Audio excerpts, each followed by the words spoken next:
Hello,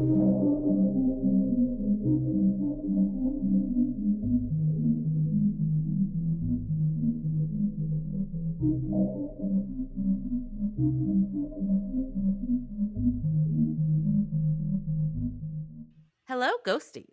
You're listening to Not My Ghost. Not my problem. I'm Kelly. And I'm Jen. Whether you're a skeptic, a true believer, or somewhere in between, join us for a journey into the unknown. Because remember, when it comes to the paranormal, it may not be our problem, but it's certainly someone's problem.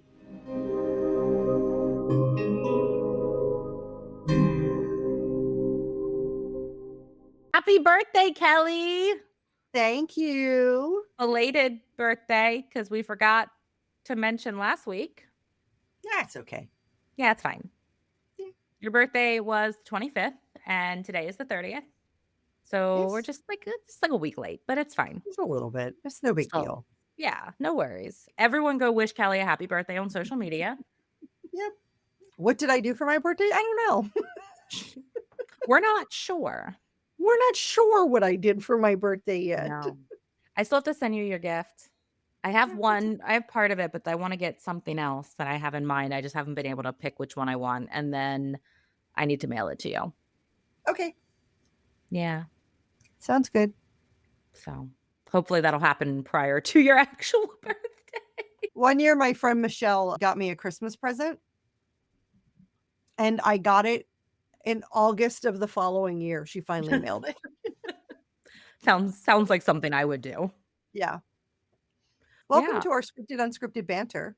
Yes, welcome. And for today's scripted, unscripted banter, I had a question, but Kelly texted me yesterday and said, remind me to tell you about the walkie-talkies.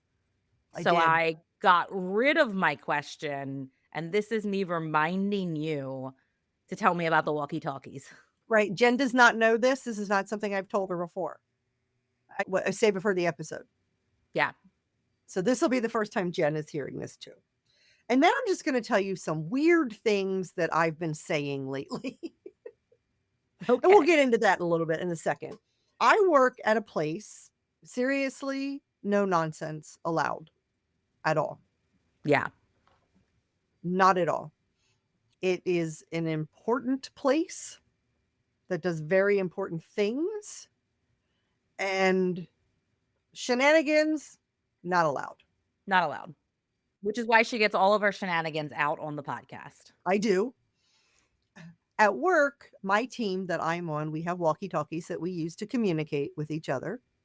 Most of the time, mine just sits in its little charger, and I barely ever actually use my walkie-talkie. But it has to be turned up enough that I can hear if somebody calls for me, or if there's something going on in the surrounding area that I need to be aware of. Makes sense. I don't know how much you know about walkie-talkie speak, but you could say to somebody what's your 20, and that means what's your location. You could ask for a 21, and that means call me, or what's your 20 for a 21 means where are you, so I can call you there.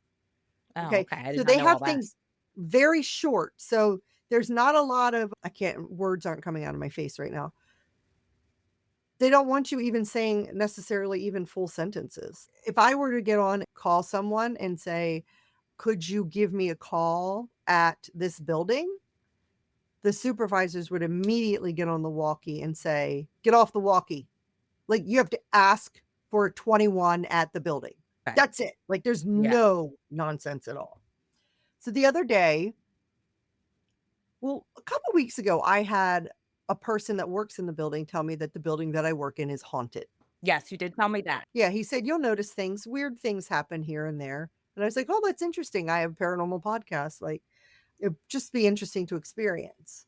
Normally the walkie, when somebody is about to talk, you can hear that somebody's about to talk.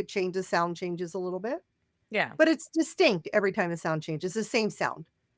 So the other day I'm standing up by the desk that I'm at, and I hear the walkie start making this weird, interference noise or something.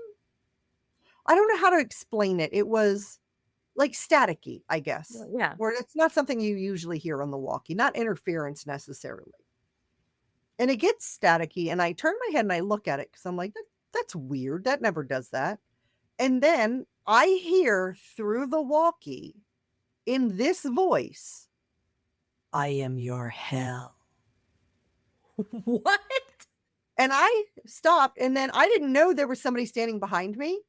And he goes, "Did that just say I am your hell?"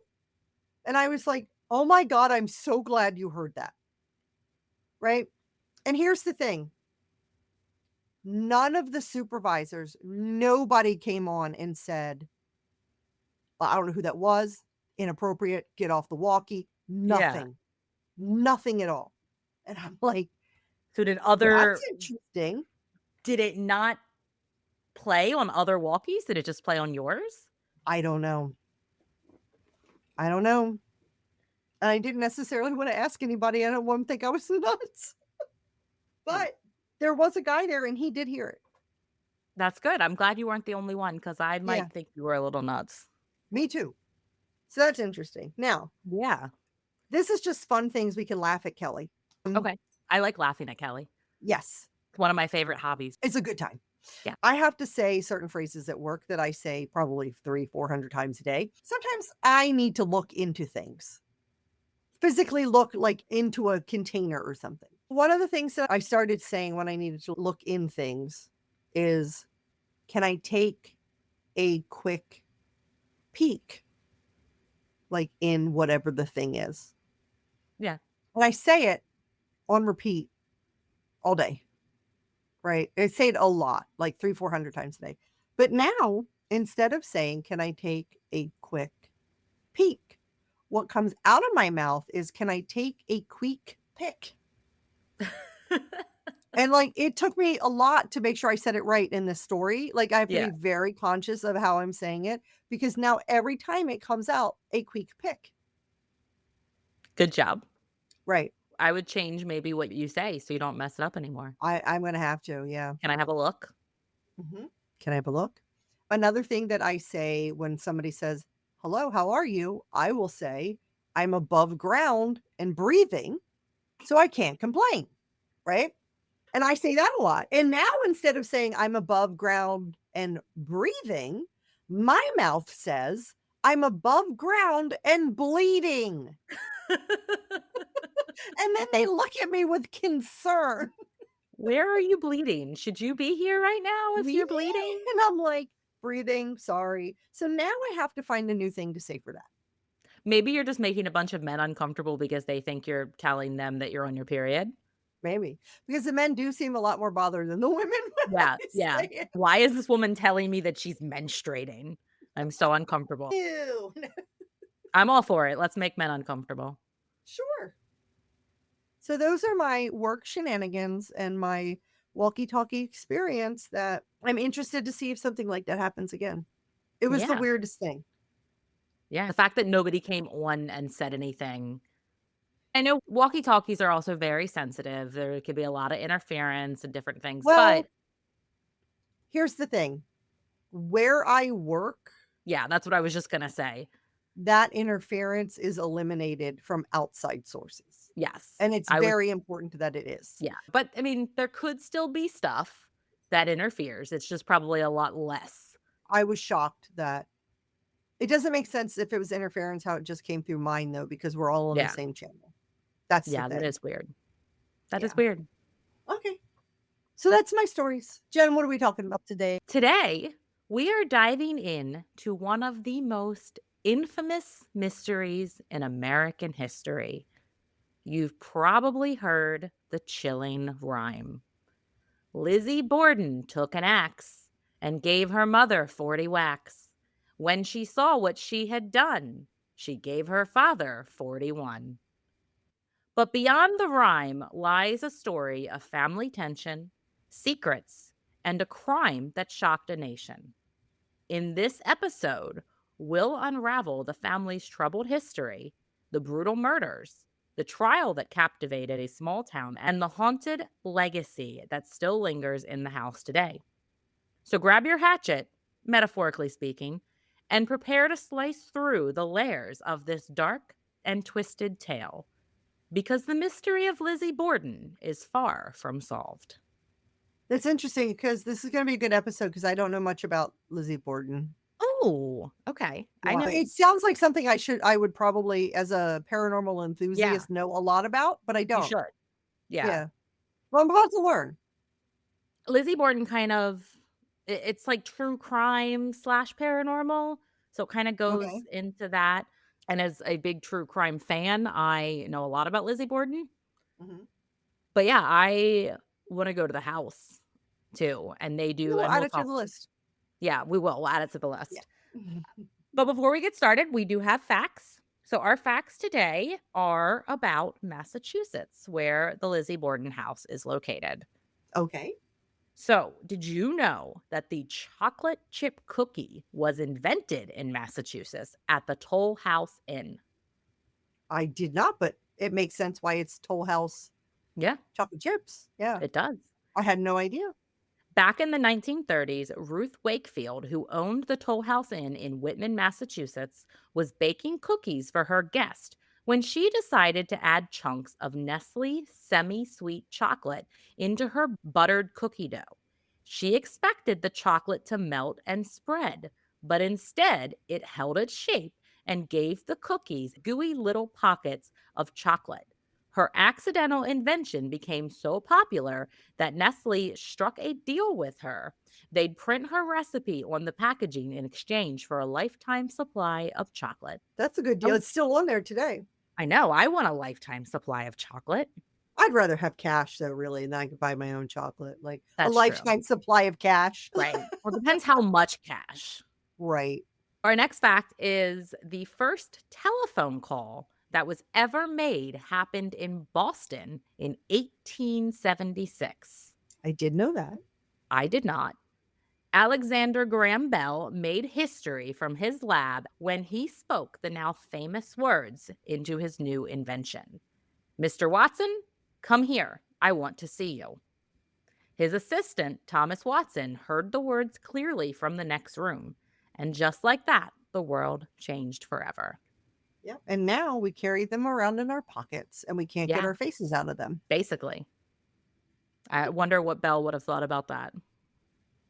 Yeah. We rely on phones so much now that we don't even actually speak into them much. No, we really don't. I very rarely actually talk on my phone. Right. If you do, it's probably me. Yeah. Y You or my mom. Yeah. And our last fun fact is that Massachusetts is also home to the first public park. So Oh, Boston Common, which was established in 1634, is the oldest public park in the country. Originally used as a grazing field, a place for public hangings, and later a hub for protest celebrations and picnics. Oh, and yes, it is supposedly haunted. People oh, have cool. reported ghostly figures wandering the grounds, especially near the central burying ground. I like it. Yeah. I like it a lot. Now for our scary facts. Have you ever heard of the Bridgewater Triangle? I have not. Okay, well, we're eventually going to do a whole episode on the Bridgewater Triangle because Oh, it is cool. I love fascinating. that. So basically, the Bridgewater Triangle is Massachusetts' paranormal Bermuda Triangle. So it is a 200 square mile area in southeastern Massachusetts, and it is a hotspot for terrifying phenomena. Phenomena. Do, do, do, do, do. People have claimed to see UFOs, ghost lights, poltergeist activity, giant snakes, Bigfoot sightings, phantom dogs. I think there's something called the pugwudgie. I don't know if I'm saying that right, but I remember Hmm. kind of remember it.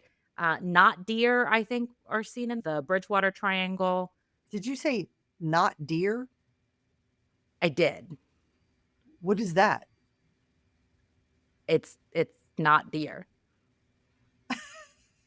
There's a lot. Like, is it a teapot? Because a teapot's not a deer. Like, No, it it's a deer, but it's not a deer. got it. Yeah. I don't wanna give away too much because we will Okay. eventually do a Okay. whole episode on the Sure. Bridgewater That makes Triangle. sense because I don't I want to know actually too much because I love those yeah, I actually episodes. wanna update. I wanna do that sooner rather than later, so I might be Okay. updating our schedule. Cool. Some locals refuse to actually even go into certain parts of the woods after dark in this area. There are a ton Interesting. of scary stories, and I definitely want to tell you about them. I can't wait to hear about them. Yeah. And then there is a room in the Omni Parker House Hotel that is permanently off limits. This is room 303, and it was reportedly the site of a gruesome suicide. And guests kept complaining of hearing laughter, voices, and even seeing red mist. The hotel eventually sealed it off. Staff members still report odd sounds coming from behind the door. Hmm. Yeah, I think it's interesting that they like sealed it off. Yeah. Like, it sounds like it'd be more than sounds to make someone seal it off. Yeah, I agree. Oh, yes, it depends on the sounds. Also, I guess it depends on the hotel. If it's a hotel that's not like known for haunting. Yeah. Hmm. I always wanted to discover, like, a hidden room in a house. I don't know, not necessarily after we talked about that was our Patreon bonus episode. Well, on our Patreon bonus episode, we talked about haunted Airbnbs and Oh, not in that instant, yeah, not in that like, that kinda thing, but sometimes people will just put a wall up and there's just a whole room behind that wall that they yeah. just seal off, I wonder and then you why. find it later. Yeah. And our last fact is the oldest cemetery in the US is located in Massachusetts. Oh. So this is the Miles Standish Burial Ground, and it dates back to the 1630s. And many people buried there have no headstones, no records, and no confirmed identities. Paranormal investigators have picked up unexplained voices and shadow figures, and some think the spirits are restless because they have been forgotten. Will all be forgotten. Yeah, eventually. But I guess to Mm. not even have like a marker, just be buried in Yeah. the ground somewhere. Yeah. Okay, before we get into the murders and the hauntings from the Borden family, we are going to rewind and we're going to take a closer look at the people that were at the center of everything. Because to understand what happened inside the house on Second Street, you kind of need to understand the tension, the resentment, and the strained relationship that had been simmering behind closed doors for years. First, you have Andrew Jackson Borden, and Andrew was the patriarch of the Borden family and one of the wealthiest men in Fall River. He made his fortune through furniture manufacturing, real estate, and serving on the boards of several banks and mills. Despite his wealth, he was notoriously frugal and refused to install indoor plumbing or gas lighting in the family home. And he opted to live on the less fashionable side of town rather than the affluent hill neighborhood. Okay. I mean, not even plumbing. Yeah, You'd think minimum you right. would want, like, plumbing and, like, lights or, Well, remember, this was in the 1800s, so those Mhm. were not everybody had those, but when you had as much money as the Borden family Right, did, like, if you had the option of it, I right, would think why that would that you would say no? be Why would you yeah. turn that down? So his personality was described as cold and controlling. He was deeply focused on maintaining financial control over his household, and even small expenditures required his approval. He was known to eat mutton almost every day, contributing to some of the tensions in the home. While he had business savvy, his relationships at home, particularly with his two daughters, were strained by his penny pinching and perceived favoritism towards his second wife. Hmm, he sounds delightful. Oh, yeah. So his first wife was Sarah Anthony Morse Borden, and she was the mother of Lizzie and Emma, and she died in 1863 when Lizzie was just 2.5 years old. There's not a ton documented about Sarah or her personality, but we do know that her early death definitely shaped the emotional landscape within the Borden household, and her absence definitely left a void that was never really filled with Lizzie and Emma, especially when Andrew remarried 2 years later. And he married Abigail or Abby Durfee Gray Borden. They married in 1865. Abby came from a very modest background and never fully earned the respect of her stepdaughters, Lizzie and Emma. They both called her Mrs. Borden rather than mother, which reflects the distance and resentment in their relationship. Tensions worsened when Andrew gifted Abby's family a piece of property, while his own daughters felt neglected and financially slighted. Remember, Andrew was very frugal, and How old are the girls at this point? I don't know how old they were when he gifted her family property, but Lizzie was 4 when they remarried.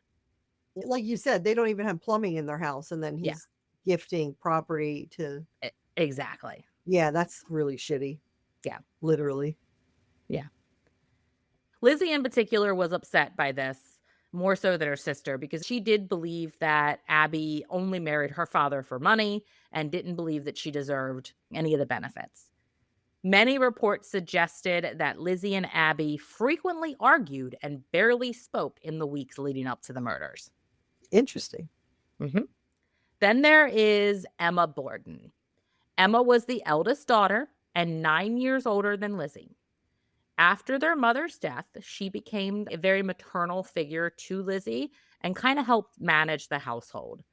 Like Lizzie, Emma definitely still harbored some resentment towards Abby, and she was very, very loyal to her sister.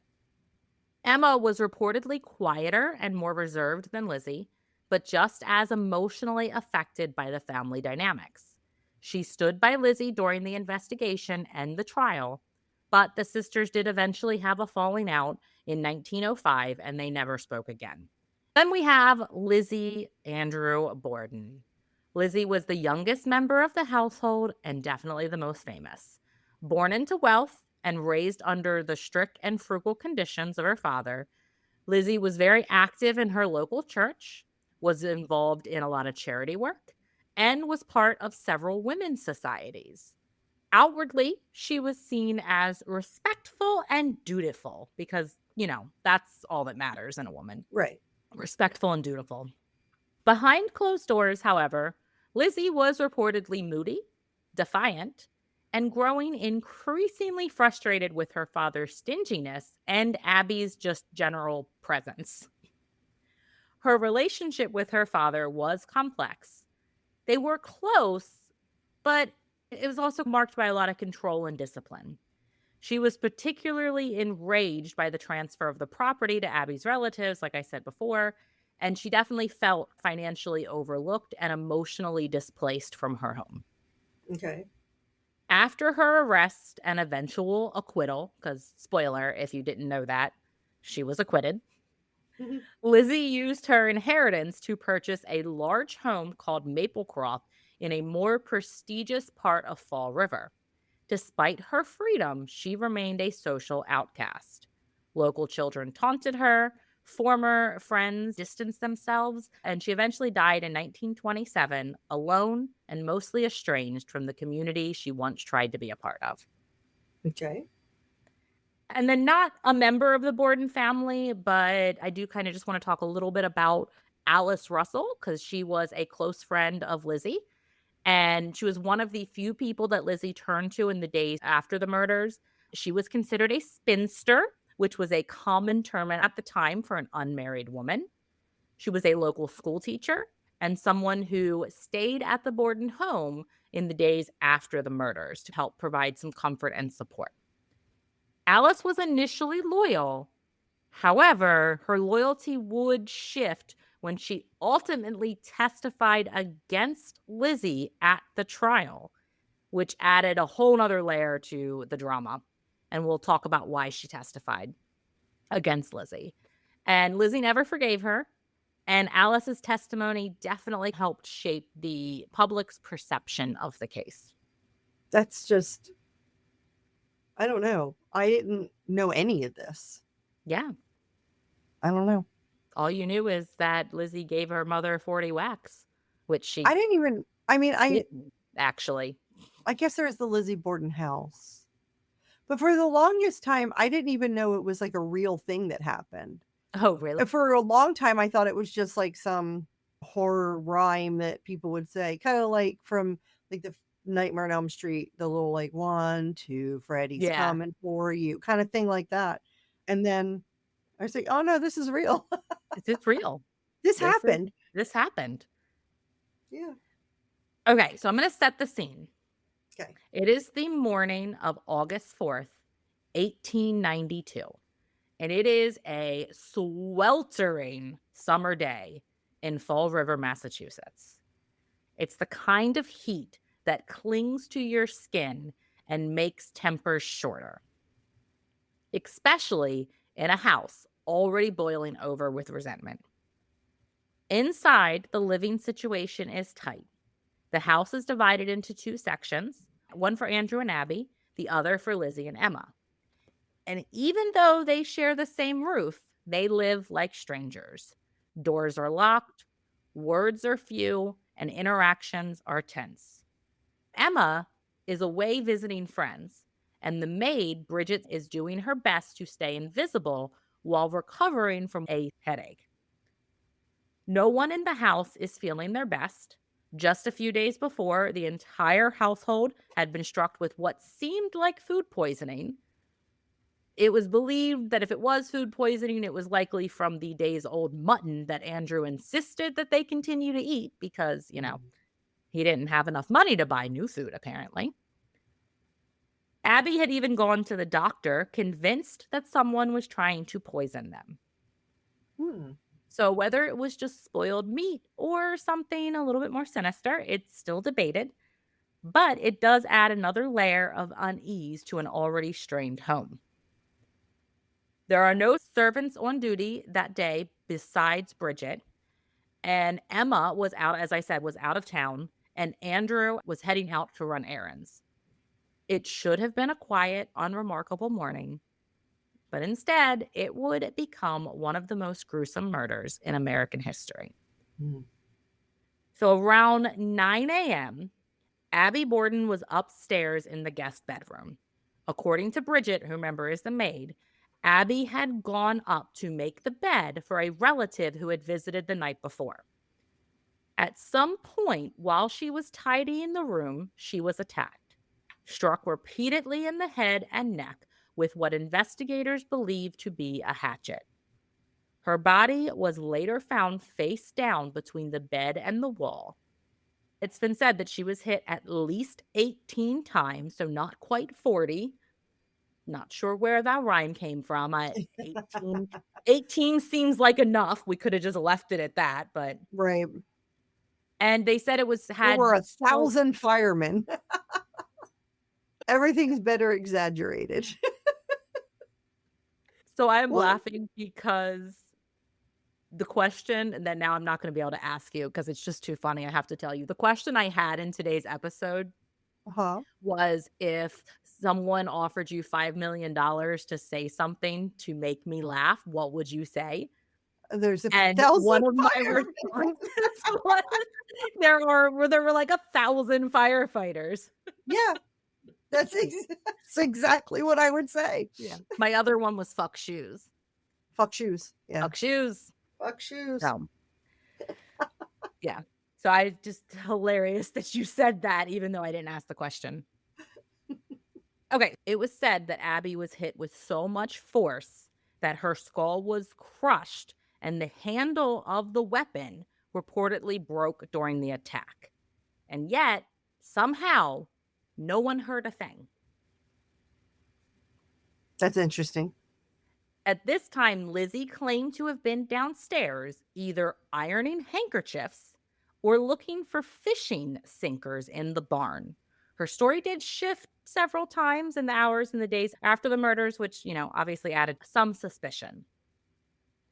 Then, between 10:45 and 11:10, Andrew Borden returned home from his morning errands.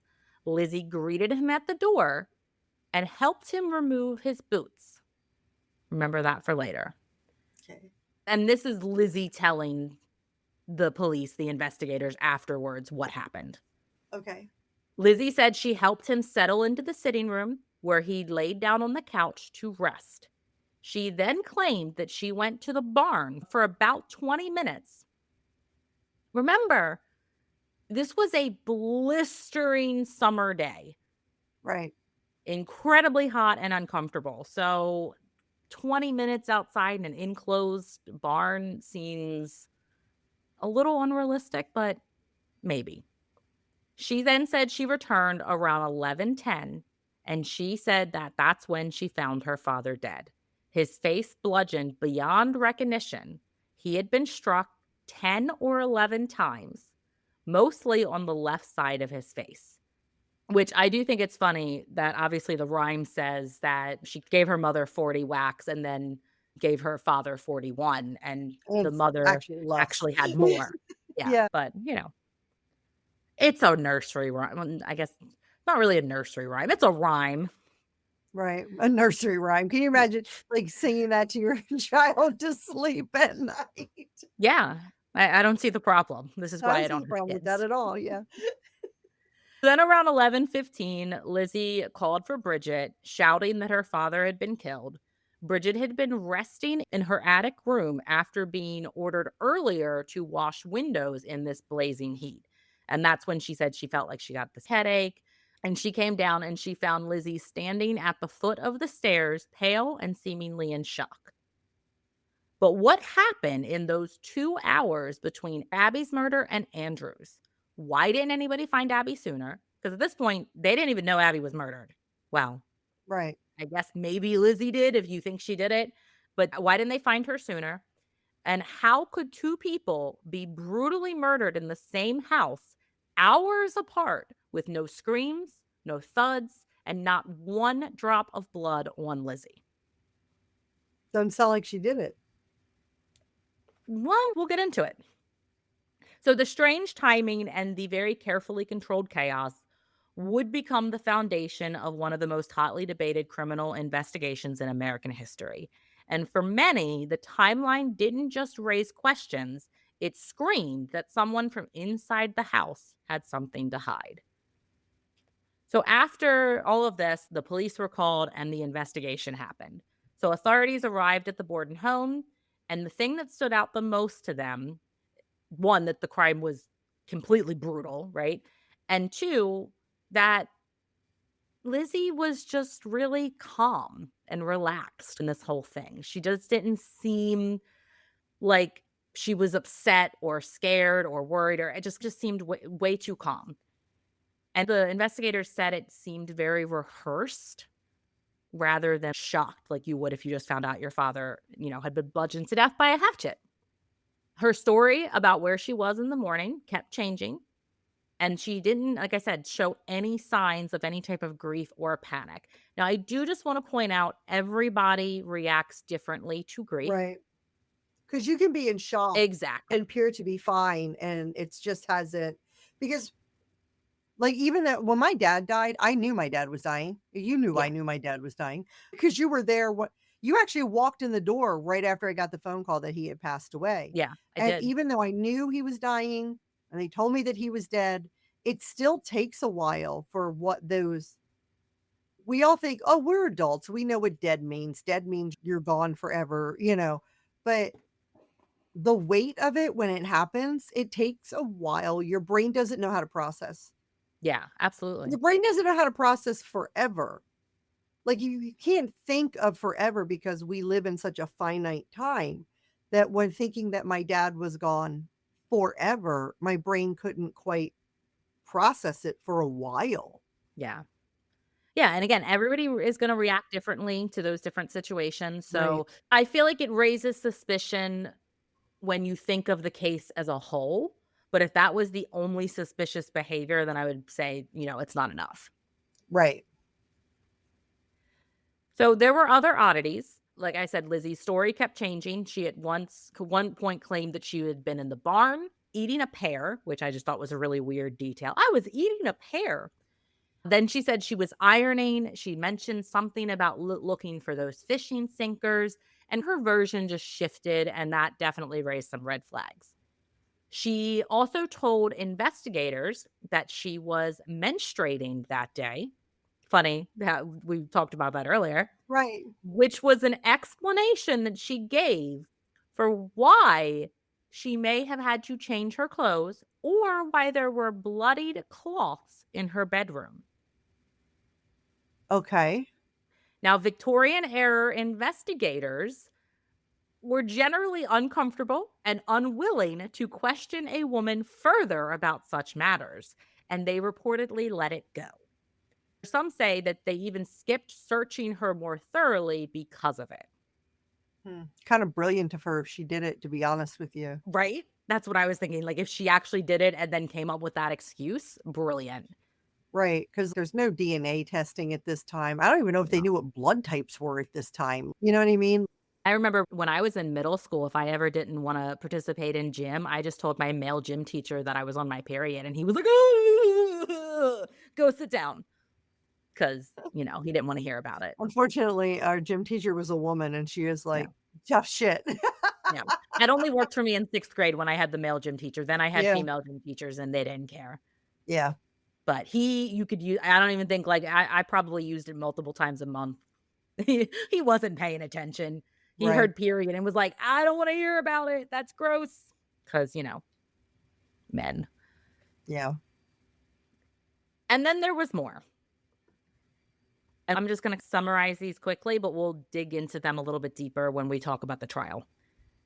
There was a dress that got destroyed in secret, an attempt to purchase poison the day before, and a maid who heard no sounds of struggle, despite 2 people being murdered under the same roof. There were no signs of forced entry, no robbery, no blood trail. It was, to police at the time, a controlled and calculated crime that pointed inward. But was Lizzie Borden the clever killer who used the social norms of her time to her advantage, or just the wrong person in the wrong place at the worst possible time? Right, how did we rule out Bridget? I touch on that briefly.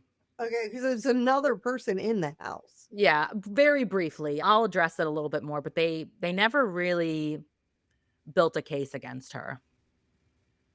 So, That's interesting because she was in the house. yeah, I know. Hmm, So now we're going to talk about the trial. okay. The trial of Lizzie Borden began in June of 1893, and it quickly became a national obsession. Newspaper headlines screamed about it daily.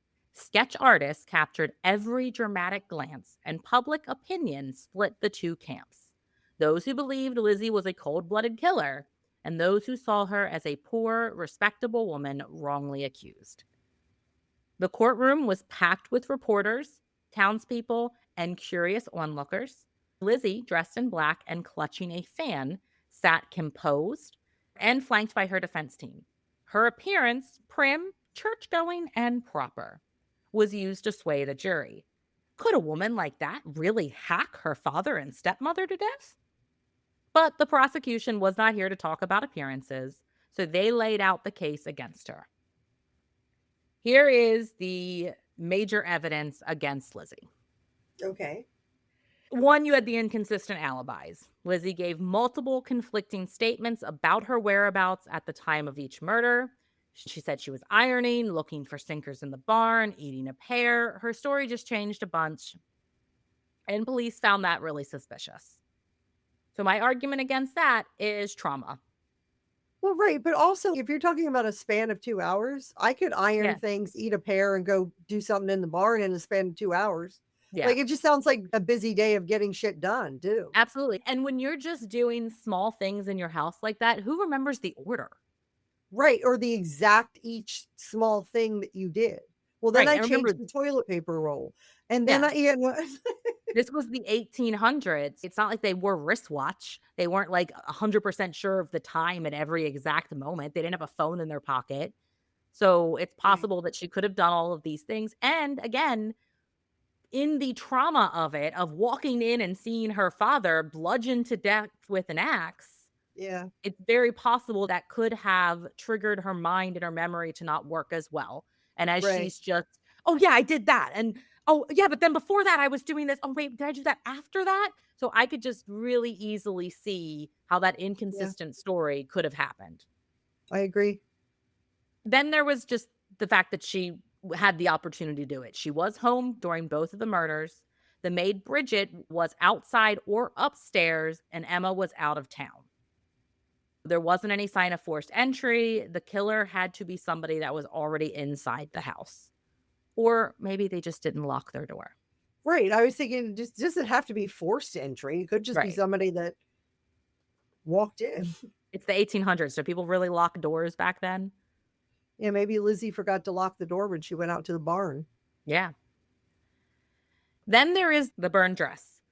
Lizzie was seen by Alice, remember her friend, burning a dress in the kitchen stove just days after the murder. She Hmm. claimed it was ruined by paint, but the prosecution argued it may have been stained with blood. May have. Yeah, this is kind of when we get into some evidence, but again, it's not a smoking gun. Like, you would have to have that dress and prove that there was blood on it. Like, Yeah. you can't just Did people frequently burn clothes when it got stained? I have no idea, but Was that a normal thing that people did? I feel like if I stained a dress, I would have just thrown it away. yeah, but see, they didn't have a lot of trash service back then either. That's You true. A lot of times they even my husband, like his family, my husband grew up on a farm, and to this day, his dad, he has recycle bins, but then they use a burn barrel. All their trash Yeah. goes into the burn barrel and they burn it. Well, then that makes sense as to why maybe she was burning a dress. Right. Maybe it's a Maybe. little less suspicious than I thought, Yeah. Could possibly. be. Never know. Or she's a violent murderer who murdered her parents and was trying to get rid of evidence. Also a strong possibility. Yeah. Okay, so the next piece of evidence is they did find a hatchet in the basement. Okay. With Okay. blood all over it? No. So police found a handleless hatchet in the basement that appeared freshly cleaned. Now, how did they test that it was freshly cleaned? I Who don't knows? know. Unless it What year smelled was like this again? chemicals. Yeah, in the 1800s. I have a question. Is that how they determined that the parents were killed with a hatchet that the handle broke off of? How else did they determine that that's what it was? Or is it I just that's don't what they found? I don't know, honestly. They never so this hatchet was never definitively tied to the crime. So I don't think Okay. that would have been used Okay. as like evidence because they never tied it to the crime. They were never able to prove that it was used. Forensics wasn't what it is nowadays. And it's just something that they brought up. And its general presence just raised some eyebrows and was a little suspicious. Okay. Now, this is where it gets even more suspicious and really starts to not look so great for Lizzie. Okay. They brought in a pharmacist who testified that Lizzie attempted to buy prussic acid, which is a deadly poison, the Ah. day before the murders. Is there any other reason why you might need this deadly poison? Like, does it have any other function? So Lizzie did claim that she used it to clean a sealskin cap. What the fuck is a sealskin cap? I don't know. I'm assuming it is a cap made out of seal skin. I probably, but I don't like to think of that, so it makes me sad. I gotta look it up. Because the poor little seals. Let's see. I looked it up. I'm not What gonna is it? tell Are you you. get Let's just move on. Is it bad? Yeah. Okay, well, yeah, that thank you. I don't wanna know that. Mhm. So, ultimately, the judge did rule the pharmacist's testimony inadmissible in court, but the public was very aware of it. Okay. Didn't look so great for Lizzie, but ultimately it wasn't something that the jury could take into consideration. Okay. Makes sense. Yeah. And as we mentioned before, a lot of people found Lizzie's behavior kind of off. She was just really calm about the whole situation. She didn't really show a lot of emotion. And she allegedly joked with a friend about the deaths a few days after the murders. Okay. I mean, and I'm not a terrible person, and I didn't murder my father, but I did use some dark humor to get through the grief process. Absolutely. Everybody is a little Yeah. bit different, and some people have different senses of humor, and that's what helps Yeah. them process it. I didn't know Yeah. Lizzie personally. Right? She probably would have liked this podcast, though. I think she would've. Yeah, me too. And then something else that was just strange. Do you remember back when Lizzie said she helped remove her father's boots when he came home before he like laid down to rest? Yes, you said, "Remember that." Yeah, I did. Andrew was still wearing his boots in all the crime scene photos. I'm just throwing this out there, there's no possibility he had 2 sets of boots on, right?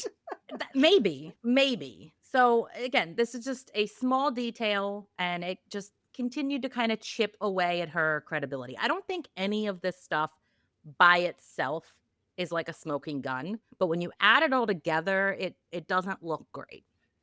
I can see somebody coming in and seeing a violent crime scene where their father was murdered and just be that's so shocking to the Yes. brain, just being a little confused as to what exactly is happening, Yeah, and maybe she yeah, normally takes off her father's boots or helps him take off his boots and for whatever reason that day she didn't. And right. she just got it crossed. So I always thought this is hilarious to me, and I always thought that if something ever happened to me, I would be the worst witness, and someone would say I was guilty immediately if ever got accused of anything. Because if someone tries to ask me what I did on any given day, I don't remember that shit. No. If it's a Monday through Friday, I went to work Yeah. and I came Yeah. home and I sat in a chair until I went to bed. Yeah, but, like, little details, like, one time when I was still dating my ex, it was when we were living in our apartment, and we had 2 parking spots that we parked in, right? His and mine. Then our cars were, like, registered to be in those spots. But he had moved his car earlier in the day because we were having a friend to come stay with us, and it was just easier to basically reserve them a guest spot in the middle of Right, the day when nobody was parking there. So he had moved his car, and then we took my car out to dinner that night, and we woke up on Saturday morning, and we came out of the apartment, and my car wasn't in its parking spot. And now he drove my car, but I was with him.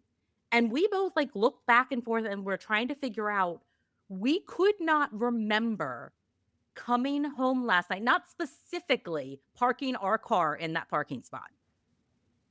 Like it was just something that was so second nature to us that when the car was gone, we were like, did we park it in his spot by accident and they towed it because the license plate didn't match? Like we were just trying to rack our brains and we just had no distinct memory of parking that car in the spot. no, I mean, I get that because every time I go to the store, I walk out of the store and I have no memory of, like, Yeah. even the general area that I put the That you car parked your in. car. Absolutely. Yeah, It ended up being that spot used to be a handicap spot, and they had just repainted the lines, and someone had decided to repaint the handicap sign, and then I guess the tow truck came in and saw that my car was parked in a handicap spot, even though that was my assigned spot, and they towed it. nice. Yeah. Did you have to pay for that or No. No. The okay, apartment good, complex good. called and was like, That's her spot," and they got my car back. Okay, that's But good.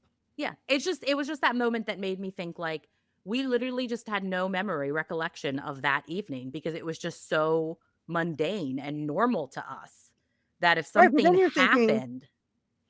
did somebody steal the car? Like, how Yeah, did oh, you even narrow absolutely. it down to ask if it was towed? We went to the leasing office and Mm, called the towing place. So, okay. ironically enough, not the first time my car was wrongfully towed. What the hell, Jen? Another time, I was in the city and I was using the app Spot Hero, and I had Uh-huh. bought the parking spot, and I went back to, like, get my car the next day, and the car was gone, and I'm like, it's Baltimore City, so, of course, my first assumption is someone Somebody stole stole my it, car. but they have Yeah, the sign that says, "This is the towing company, like, call." So I called them, and they were like, "Yeah, no, we have your car. It wasn't registered in the app." So then I called Spot Hero and they were like, "No, you have a reservation. They shouldn't have towed it." And there was some miscommunication between Spot Hero's app and what the towing company had. So they towed my car. I did have to pay for that, but Spot Hero did reimburse me. that's good. That's good. Yeah. So yeah, just funny. Funny story. J I don't Anyway, remember what we were talking about now. This is why we have a script. That's right. So that's all the evidence that pointed towards Lizzie. Just the things that Okay. didn't really fit in and were just really suspicious. I don't remember if we talked about if there were other suspects or not, We'll get there. or if you're about to get in there. Okay, great. Yeah. We'll get there a little bit later. Here's the evidence that just didn't add up, that didn't really point to Lizzie and left everything up in the air, and probably ultimately why Lizzie was acquitted. There was just a general lack of blood, right? For crimes this violent, investigators expect to find the killer drenched in blood, but Lizzie was spotless. There was no blood found on her clothing, her skin, or in her bedroom, aside of that small bucket of cloths that she said were menstrual rags, but there was no physical trace linking her to the attack. If Lizzie had committed the murders, how had she avoided the mess? Right, and there's no way she had time to clean all that mess up even. Exactly. There's just no way. Right. And the fact that I mean, obviously the blood was still all over the crime scene, but she would have been covered in it. And she would have Right, had to clean herself twice because of the timing of the murders. right. So she would have had to completely clean off all of the blood 2 times in the span of 2 hours. Mm, But then on okay. the other hand, that makes it very suspicious. If it was someone else, were they just like hiding in the house covered in Abby's blood while they were waiting to kill Andrew? And then if that's the case, then why wasn't their blood found anywhere else in the house?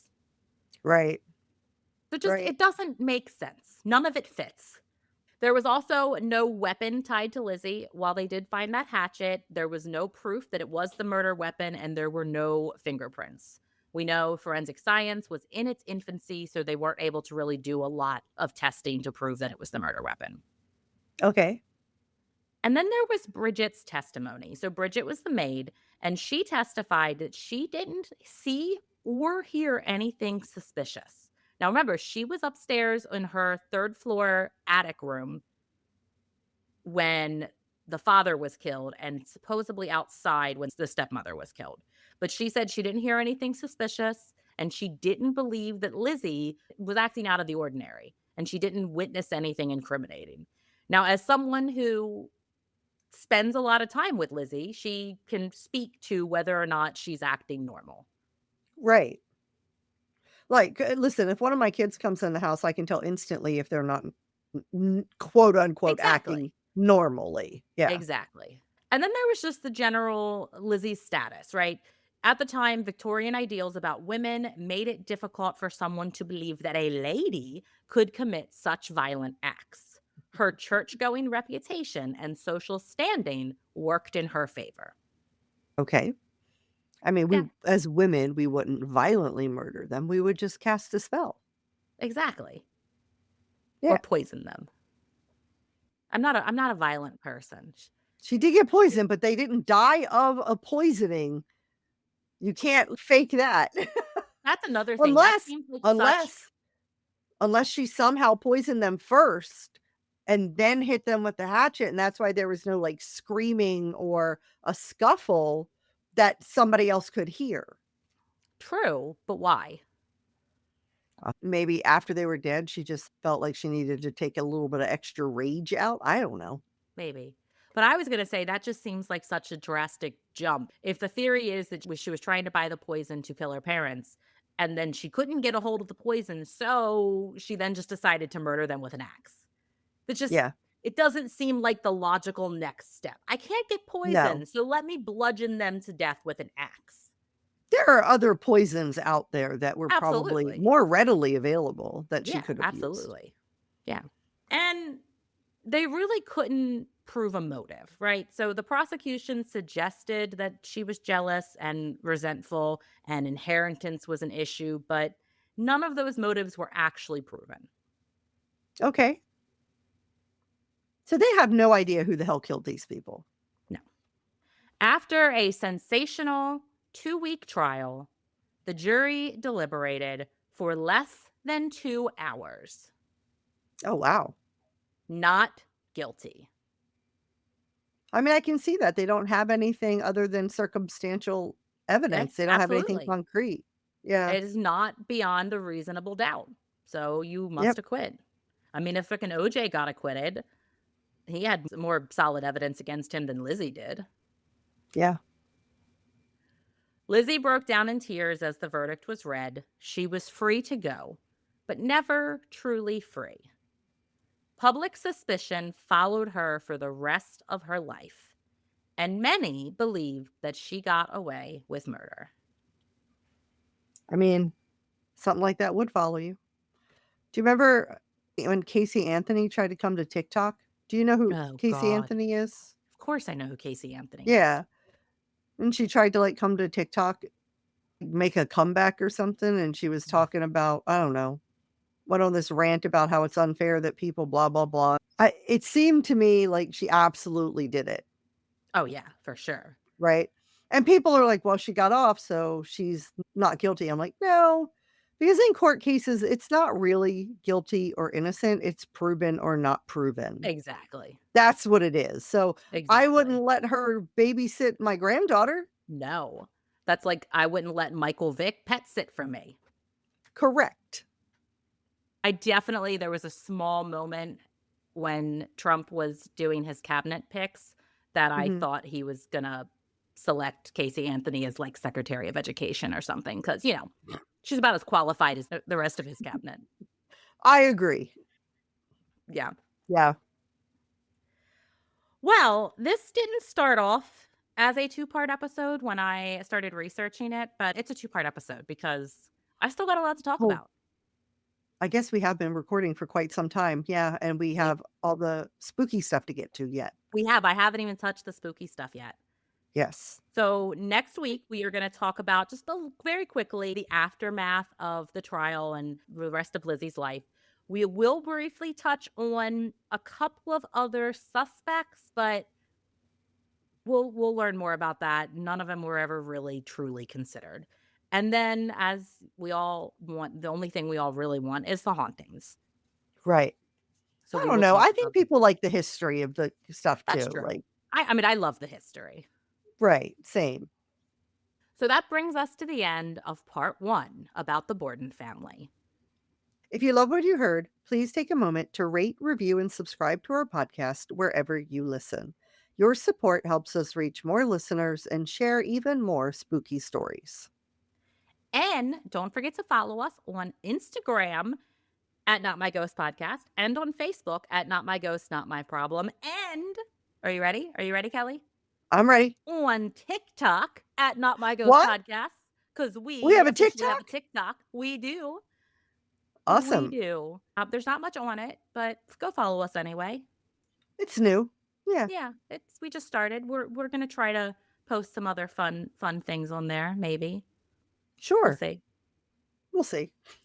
Yeah. If you want even more ghostly content, consider joining our Patreon at patreon.com/notmyghost, We have some fantastic exclusive perks for our supporters. We do. And if you, Katie, Katie. Katie, have ever had a spine-tingling paranormal encounter, share your story with us, Katie, at notmyghostpodcast@gmail.com. And you will hear it, Katie, featured on a future episode. You will. And I also want to call out Lynn because Oh, she told me yes. that she has another story. Listen, her last story, it blew my mind. Yeah, It blew my mind. same. Yeah. So Lynn,